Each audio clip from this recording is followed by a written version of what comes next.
ఇది ఎక్కడ మొదలైందంటే April 19 east Godavari distributors exhibitors అక్కడ ఒక మీటింగ్ చేసుకున్నారు.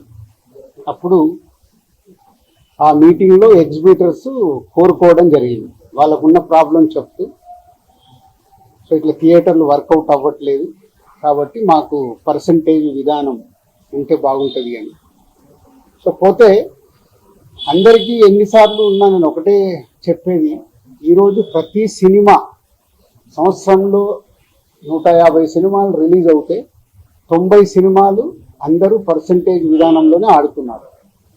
కొన్ని సినిమాలే రెంట్ ఆర్ పర్సంటేజ్ అనే విధానంలో ఆడుతున్నారు. సో ఈ రెంట్ ఆర్ పర్సంటేజ్ విధానంలో ఆడుతున్న దగ్గరే ఎగ్జిబ్యూటర్స్కి కొన్ని ఇబ్బందులు ఉన్నాయి. కాబట్టి వాళ్ళు అలా ఈస్ట్ గోదావరిలో ఏప్రిల్ 19న డిస్ట్రిబ్యూటర్స్ ఎగ్జిబ్యూటర్స్ మీటింగ్లో వాళ్ళు కోరుకోవడం జరిగింది. సో దానికి కొందరు అక్కడ డిస్ట్రిబ్యూటర్స్ యాక్సెప్ట్ చేయలేదు. అది మాకు హైదరాబాద్కి ఇలా నిర్మాతలకి అది కమ్యూనికేట్ అవుతే ఏప్రిల్ 26 గిల్డ్ మీటింగ్ జరిగింది. గిల్డ్ మీటింగ్లో మాకు హిట్ 3 గురించి బాంబేలో రిలీజ్ ఇష్యూ ఒకటి ఉండే, సెకండ్ ఈస్ట్ గోదావరిలో ఇలా పర్సంటేజ్ విధానం కావాలని వాళ్ళు నిర్ణయం తీసుకొని ఇండైరెక్ట్గా జూన్ 1 నుంచి వాళ్ళది వర్కౌట్ అవ్వకుంటే థియేటర్లు ఇలా ఆపుతాము అని కమ్యూనికేట్ చేయడం జరిగింది. ఇది ఎవ్రీథింగ్ ఆ ఎగ్జిబ్యూటర్స్ డిస్ట్రిబ్యూటర్స్ మధ్యలో ఈస్ట్ గోదావరిలో జరిగిన సంఘటన.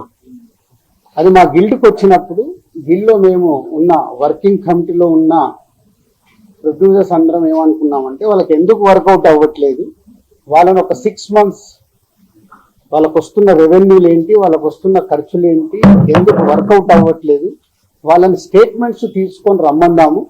వచ్చినప్పుడు అది డిస్కషన్లోకి పెట్టి నిజంగా ఎగ్జిబ్యూటర్స్కి, ఎందుకంటే మేము అన్ని టెరిటరీలో ఉన్నాం, ఎగ్జిబ్యూటర్స్ కష్టాలు కూడా మాకు తెలుసు. ఎగ్జిబ్యూటర్స్ కష్టాలు ఏంటంటే మేము డిస్ట్రిబ్యూటర్గా ఉన్నాం కాబట్టి